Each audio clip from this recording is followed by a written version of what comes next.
everybody. Thank you for joining me here today at Re-Written Vintage Homestead. It's New Year's Eve, and I've seen that some of my favorite YouTubers are doing their predictions for 2024, so I thought I would join in. And I have 5 predictions. So first of all, let's talk about the elephant in the room, the continuing 2-year conflict between Ukraine and Russia. So far, the United States has given over $75 billion in aid to Ukraine to fight this war. So what do I think will happen in 2024? Well, it's an election year. So what I believe will happen will be that Ukraine will be pushed by the United States to negotiate for several reasons. 1, because they're losing too much land.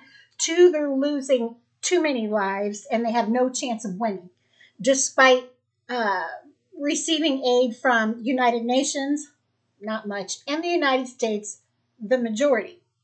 Unless the United States puts boots on the ground and we get drawn into another world war, Ukraine doesn't have a chance of winning.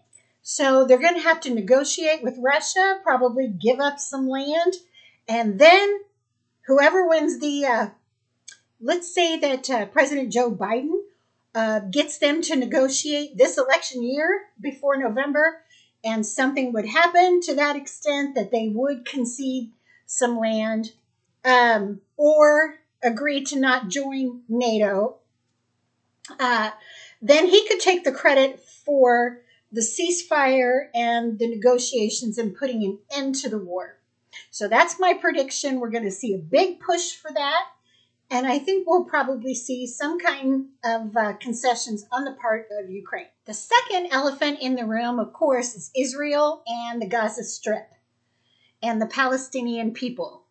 Although there is no Palestine, because that was, well, let's not go there, okay?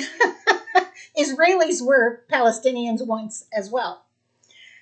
So what I think will happen there is the same as what I think will happen in between Ukraine and Russia.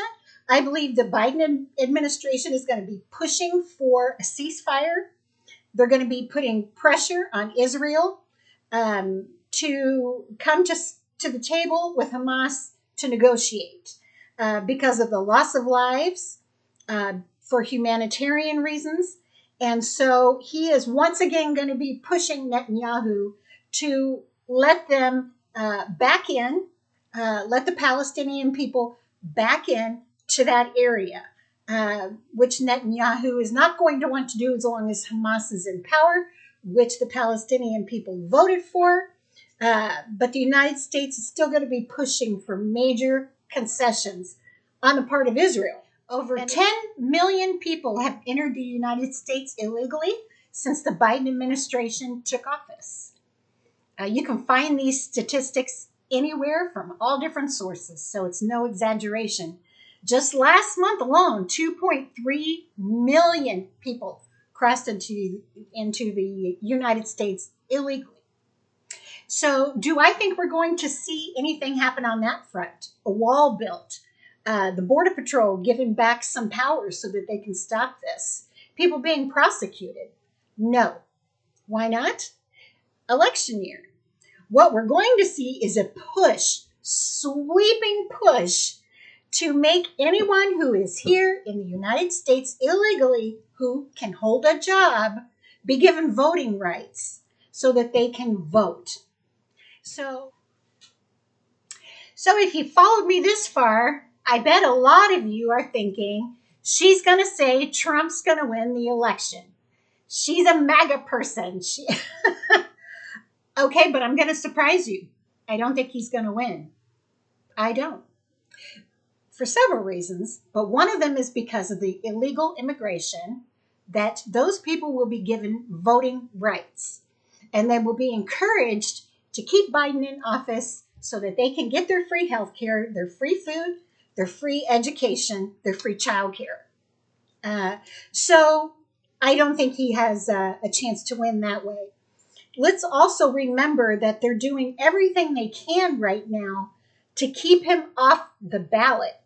Okay, so they're slapping him with all kinds of lawsuits.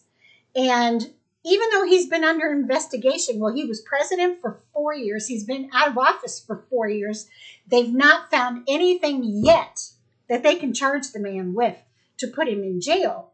They're not giving up until that voting day happens in November. They will continue to pound and pound and pound and hopefully find something that they can prosecute him over that will stick. Also, so it sounds like I think 2024 is going to be a year of doom and gloom. Well, I don't think it's going to be an easy year for middle class and the poorer people in the United States of America, but I think there's going to be some bright points. And the brightest point, I believe, is that the Las Vegas Raiders will win the 2025, I guess it would be 2025 Super Bowl, and they are going to beat out the Chiefs. So this is for my cousin Christy. And because the Chiefs will start whining and throwing their little tantrums like they do when they tend to get beat, we're going to have to see Travis Kelce and Taylor Swift break up because she is going to want to be associated with a winner. So she's going to start dating someone on the Raider team, and won't that be wonderful? The people from Kansas City won't have to look at her anymore. And we will be the champions. So that's my prediction for the next Super Bowl. So I will say, I think this year is going to be more than ever important for us to stay diligent and grow our own food if we can, save our money and get out of debt if we can, build a close community around yourself of friends and family that are like-minded, that you can watch out for each other and protect each other. And stay attuned to what's going on in the world around you, but don't become a it. Rely on God, have faith in God, that this is all part of the plan, and we're going to come out on the right side of things.